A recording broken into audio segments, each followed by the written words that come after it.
अब Lord Zhao Toby के moonlight fox के एवोल्यूशन के बारे में बात करता है और कहता है इसकी moonlight fox nine tail moonlight fox में बदल चुकी है, वहीं इसके पास अजूरा ड्रैगन का एक भी है और ये बात मैंने काफी लोगों से छिपा कर रखी है। अब लॉर्ड ज़ाओ अपने मूनलाइट टाइगर को बाहर निकाल लेता और कहता है जल्दी से अपने किलिंग इलाइट को बुला लो और तुम मेरे साथ व्हाइट पैलेस चलो। अब हमें व्हाइट पैलेस को दिखाया जाता है जहाँ टॉबी अपनी कल्टीवेशन कर रहा होता है, वहीं उसका व्हाइट डीमन है उसकी सोल पावर को कंज्यूम कर रहा होता है और थोड़ी ही देर में उसकी पावर को कंज्यूम करके अंदर चला जाता है। अब टॉबी अपनी आंख खोलता है और कहने लगता है मोई ने व्हाइट डीमन को वार्न किया है ताकि वो ज्यादा मेरी पावर को कंज्यूम ना करे। अब टॉबी तुरंत ही अपने सोल वर्ल्ड में पहुंच जाता है जहां वो देखता है कि व्हाइट डीमन और मोए आपस में फाइट कर रहे होते हैं। ये देखकर टॉबी को मोए के वीक फॉर्म को दिखाया जाता है जहां पर व्हाइट डीमन टॉबी की सोल पावर को कंज्यूम कर रहा होता है, जिसे देखकर मोए व्हाइट डीमन को रोकना चाहती थी मगर उस समय वो कमजोर थी, इस वजह से वो ऐसा कुछ भी नहीं कर पाती। मगर अब वो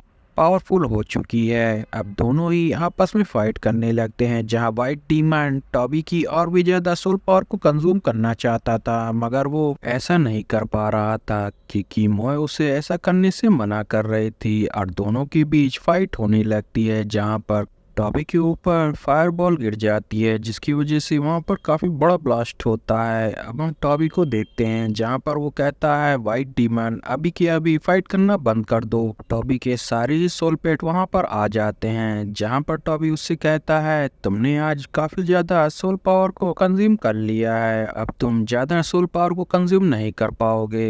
ये बात सुनकर व्हाइट डीमन उसकी तरफ आगे बढ़ता है, टॉबी भी अपने साइज को और बढ़ा लेता है। टॉबी की सारे ही सोल पेट टॉबी की तरफ आ जाते हैं और व्हाइट डीमन को डराने लगते हैं जिसकी वजह से वो व्हाइट डीमन डर कर वहां से भाग जाता है। टॉबी अपनी नॉर्मल साइज पर आ जाता है और कहता है आज मैंने व्हाइट डीमन को सप्रेस कर दिया है और साथ ही लॉर्ड ज़ाओ के सोल इम्प्रिंट को भी मैंने इसके अंदर से खत्म करना स्टार्ट कर दिया है। अब हमें टॉबी के कमरे में किसी लेडी को आते हुए दिखाया जाता है जो उसके बंधे हुए बैग में कुछ खोजने लगती है। तभी टॉबी उसके पीछे आकर उसके ऊपर खंजर लगा देता है। अब वो लेडी पीछे मुड़ती है और कहती है मैं प्रिंसेस हूँ। ये बात जानकर टॉबी तुरंत ही पीछे हट जाता है। प्रिंसेस अपना मास्क हटा देती है और कहती है आज की इस ट्रांसफॉर्मेशन की वजह से सारी सिटी में तुम्हारी सोल पेट की चर्चा हो रही है। अब टॉबी प्रिंसेस को दूसरी तरफ ले जाते हुए बोलता है आप इतनी रात को मेरे कमरे में केवल यही बताने के लिए आई थी कि सारे ही लोग मेरे सोल पेट के इवोल्यूशन के बारे में बात कर रहे हैं, ये बात मुझे कुछ हजम नहीं हो रही। अब प्रिंसेस उसे अपनी तरफ से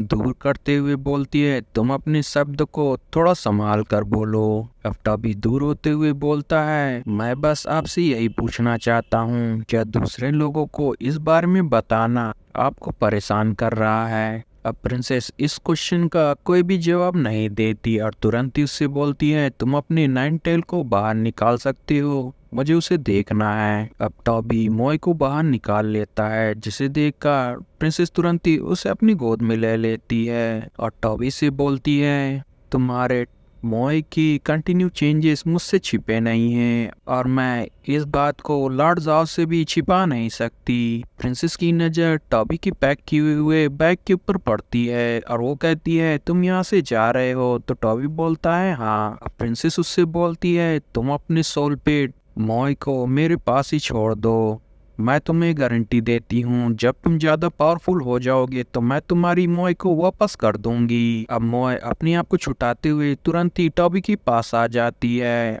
अब टॉबी प्रिंसेस से बोलता है आपके इस काइंडनेस के लिए मैं आपकी शुक्रिया करता हूँ पर शायद मोए ने आपके प्रश्न का उत्तर दे दिया है। अब प्रिंसेस भी बोलती है हाँ। अब दूसरी तरफ चलते हुए बोलने लगती है कोई भी नहीं चाहता कि वो किसी के द्वारा कंट्रोल किया जाए पर मेरे पास जितने भी गार्ड्स हैं वो सारे ही मेरे ऊपर नजर रखे रहते हैं। तुम्हें यहाँ से जल्दी से निकलना होगा। अब हमें रात का सीन दिखाया जाता है जहाँ टॉबी इनविजिबल होकर नाइट डीमन पर बैठकर जा रहा होता है। वहीं उसका पीछे करते हुए लॉर्ड जाओ के लोग भी उसके पीछे लगे होते हैं। तभी एक बंदा उन लोगों के सामने आ जाता है और कहने लगता है, प्रिंसेस आप बिना गार्ड यान शाओ के व्हाइट पैलेस के बाहर नहीं जा सकती हैं। टॉबी अपने आप को अपीयर करा देता है, जिसे देखकर वो लोग कहने लगते हैं आपने प्रिंसेस का किडनैप कर लिया। टॉबी उन लोगों से बोलता है धीरे बोलो वरना मेरी सोल पेट तुम्हारी प्रिंसेस को खत्म कर देगी। मोए अपने पंजे बाहर निकाल कर प्रिंसेस की तरफ कर देती है, जिसे देखकर वो गार्ड तुरंत ही रास्ता दे देते हैं।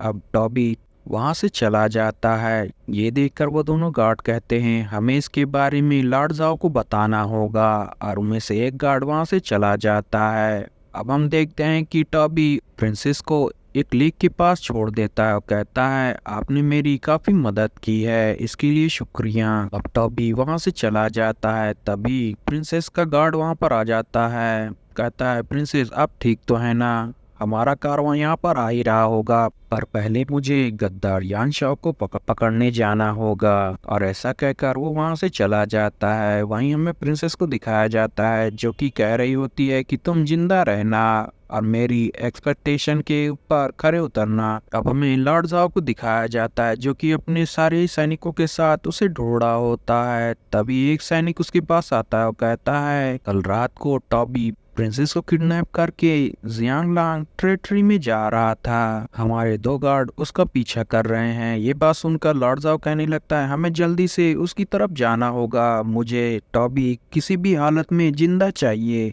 गाइस चैनल को लाइक शेयर सब्सक्राइब जरूर करिएगा और इसे ज़्यादा से ज़्यादा शेयर करिएगा। इसका अगला पार्ट मैं जल्दी ही अपलोड कर दूंगा। Thanks for watching guys.